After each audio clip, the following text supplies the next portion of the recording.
మీరు వైసీపీ బాధ్యతలు చేపట్టిన తర్వాత జేసీ సోదరుల ఆందోళన మొదలైందంటారా?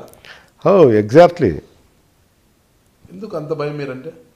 నేనంటే భయం కాదు, కానీ బలమైన ప్రత్యర్థి, బలమైన వ్యక్తి ఇక్కడ. ఏంటి అని మా బలం అంటే ప్రజలు, నాయకులు, స్నేహితులు, అక్కడ ఉండే వ్యక్తి. మా నాయకుడు మాకు పూర్తిగా సహాయ సహకారాలు అందిస్తారు.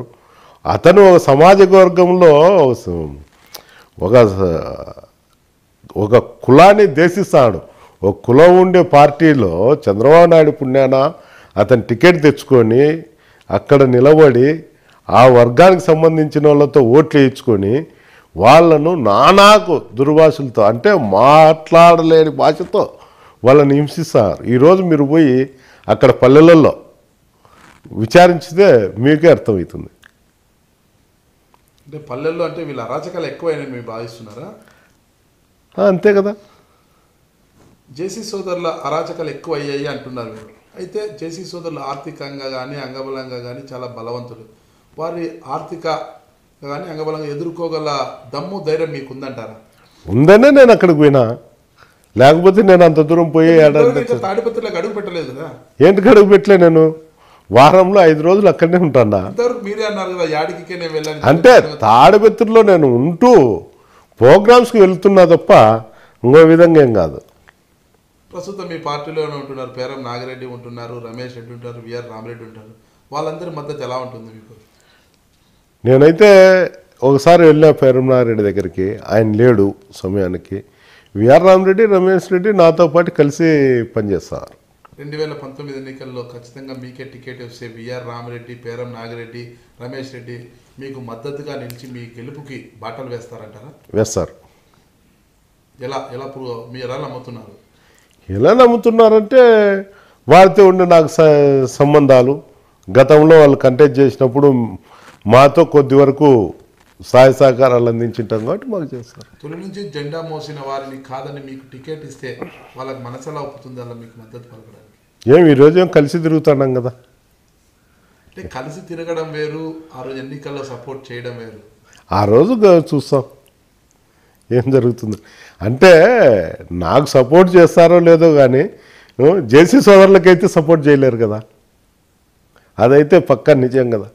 రేపు అధికారం చేపట్టేది జగన్మోహన్ రెడ్డి గారే. ప్రభుత్వం మీద వ్యతిరేకత ఉంది. ఇదే భావనే 2014 ఎన్నికలకు ముందు కూడా ప్రకటించారు. ఖచ్చితంగా వైసీపీ అధికారంలోకి వస్తుంది, గెలిచేది మేమని వైసీపీ నాయకులతో సంకలు గుద్దుకొని మరీ రాజకీయాల్లో ఎన్నికల్లో నిలబడ్డారు. అంటే ఓవర్ కాన్ఫిడెన్స్ పోయి బోల్డా పడ్డారు. మరి 2019లో కూడా అది పునరావృతం కాదంటారా? కాదు. ఆ రోజు ఆయన చాలా హామీలు ఇచ్చినాడు పబ్లిక్, అది నమ్మి ఓట్లేసినారే తప్ప చంద్రబాబు నాయుడు ఏదో ఉద్ధరించాడనేది మటుకు కాదు. హామీలు నెరవేర్చున్నారు. రుణమాఫీ చేశారు. ఏం చేసినారు? డ్వాక్రా మహిళలకు రుణమాఫీ ఏం చేసినారు? వడ్డీ కూడా పోలేదు డ్వాక్రా మహిళలకు.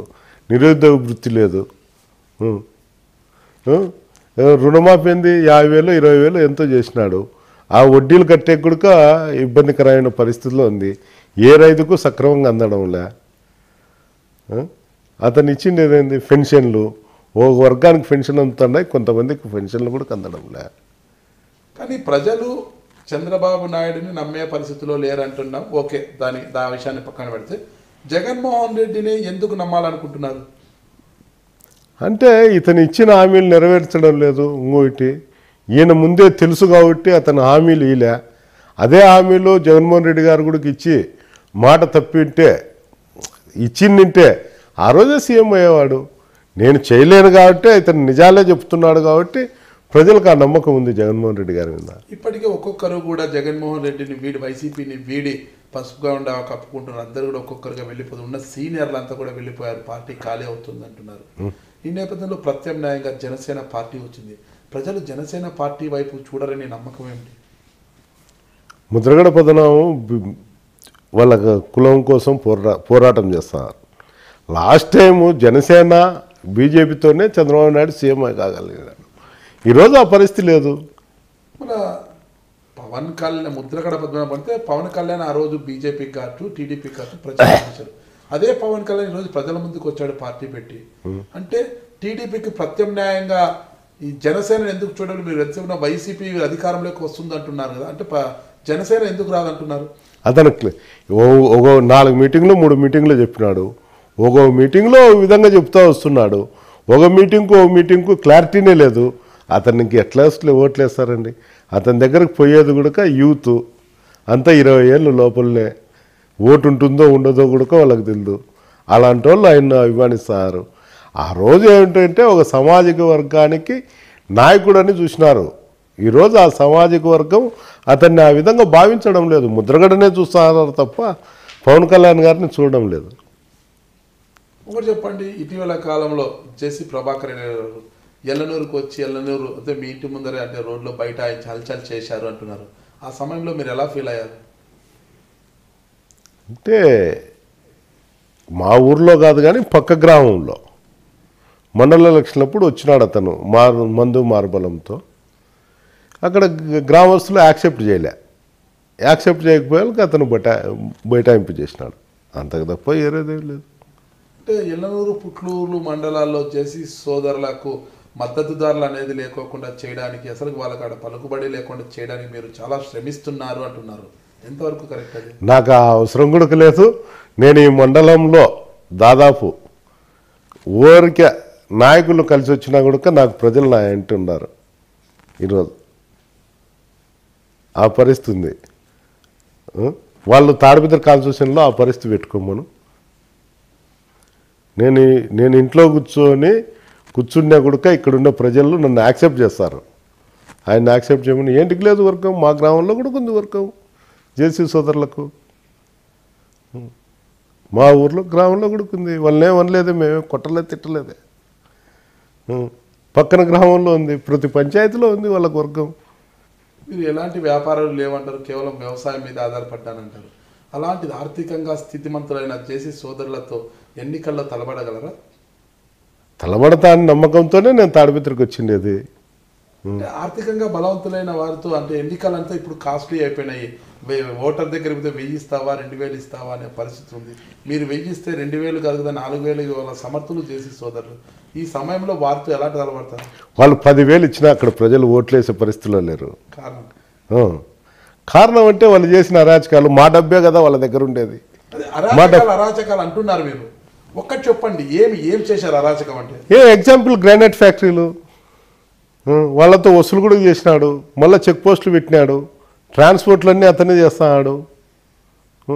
ఫుట్పాత్లు మున్సిపాలిటీని ఏది అతను వదిలిన వ్యవస్థ ఏదో ఒకటి చెప్తే కన్నా కూడా పెట్టింది. అటు మైనింగ్ అధికారులకైతే మున్సిపాలిటీకి అనేది చెల్లించాల్సిన ఫీజులు చెల్లించిన తర్వాత పోవాలని చెక్ పోస్టులు పెట్టారు అనేది చెప్తున్నారు. మీరేమో వాళ్ళ వ్యక్తిగత ఆదాయం కోసం. ఇందులో ఏది కరెక్ట్ అంటారు? అంటే గత 20 సంవత్సరాల నుండి ఆడ వ్యవస్థ నడుస్తుంది గ్రానైట్ ఫ్యాక్టరీ.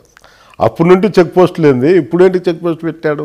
అతన్ని ధిక్కరించడం జరుగుతుంది, లేకపోతే అతను అడిగిన డబ్బు చెల్లించలేకపోయి ఉండొచ్చు అంతే. నియోజకవర్గ అభివృద్ధి మరింత చేయాలనే లక్ష్యంతోనే ఆ చెక్ పోస్ట్ పెట్టి వారి నుంచి ఖజానా నింపుతూ అభివృద్ధికి కాంక్షిస్తారు అనుకోవచ్చు కదా. అంటే డెవలప్మెంట్ చేయాలంటే ఇతరుల జోబులో గుంజుకోవడమా నేను చెప్పేది? అంటే నాయకుల జోబులోంచి ఖర్చులు పెట్టాలి, ఇతరుల నుంచి తీసుంటే ఎక్కడైతే వ్యాపారం ఉందో అక్కడ నుంచి సుంకాలు వసూలు చేసే కదా అభివృద్ధికి ఇచ్చేస్తారు రాష్ట్ర ప్రభుత్వమైనా నాయకులైనా కూడా. అదే గవర్నమెంట్ ట్యాక్స్ అండి. దౌర్జన్యంగా గుంజుకుండేది కాదు, ఓ వ్యక్తిని హింసించేది కాదు, ఒక వ్యవస్థను బాధ పెట్టేది కాదు. అంటే చట్టాలు ఉన్నాయి, పోలీసు ఉంది, అన్నీ ఉన్నాయి కదా. వాళ్ళు దౌర్జన్యం చేస్తుంటే వాళ్ళు వీళ్ళంతా చూస్తూ ఊరుకున్నారని మీరు భావిస్తారా? ఎక్కడుందండి, జిల్లాలో ఎక్కడైనా పోలీసు పనిచేస్తుందేమో కానీ ఇక్కడైతే పోలీసు పనిచేసే పరిస్థితిలో కూడా లేదు. అతను పోలీసు మాత్రం చూడు, అతనే చెప్పినాడు ఇక్కడ పోలీసు లేదని. ఒకసారి పేపర్ స్టేట్మెంట్ ఇచ్చినాడు, నేనే పోలీస్, నేనే రౌడీ, నేనే ఎమ్మెల్యే అని అతనే స్టేట్మెంట్ ఇచ్చినాడు. ఇంకా మళ్ళా పోలీసు గురించి ఇంకో వ్యవస్థ గురించి మాట్లాడడం అయితే అది చాలా సిగ్గుచేటండి. మళ్ళీ అతనే పోలీస్, అతనే రౌడీ అన్నీ అయినప్పుడు అప్పుడు మీరేమవుతారు? చూసామనే పోయినాము. మీరు హీరో అవుతారా? అది ప్రజలు నిర్ణయించుతారు. ఆ రోజు ప్రజలు నిర్ణయిస్తారు. నేను హీరో అవుతానా, అతను విలన్ అవుతాడా? అతను హీరో అవుతాడు, అతను చెప్తాడు అని చెప్తాను. నేను చెప్తాను రౌడీ విలన్ అయినప్పుడు అప్పుడు మీరు హీరో అవుతారా అంటున్నా. అవ్వాలనే కదా మేము కూడా అక్కడ పోయిండేది. ఆడ అవుతామనే నమ్మకంతోనే అక్కడ మేము పోయిండేది. వేరే విధంగా ఏం కాదు కదా. హీరో కావాలంటే ప్రజల్ని మెప్పించాలి, మొత్తం సినిమా చూసి వచ్చి ఆ హీరోని అందరూ మెచ్చుకోవాలంటే ప్రజలు ఫస్ట్ వాళ్ళ వీక్షకులు మెప్పించాలి, ఆటపాటలతో కానీ తన మాటలతో కానీ మెప్పించాలి. అంటే మీరు ఏ విధంగా మెప్పించదలుచుకున్నారు ప్రజల్ని? సినిమా వేరు, నిజ జీవితం వేరు. సినిమా చూసి చేయాలనుకుంటే 1 గంట కూడా వాడు నిజ జీవితంలో బతకలేడు. అంటే ప్రజలను మీ వైపుకు మళ్లించుకోవడానికి చెప్తామండి. వాళ్ళు చేసే అరాచకాలు కానీ ఇంకోటి కానీ ఒకసారి మాకు ఓట్లు వేయండి, మమ్మల్ని గెలిపియండి, కొత్త నాయకుడిని చూడండి, మేము ఏం చేస్తామో చూడండి.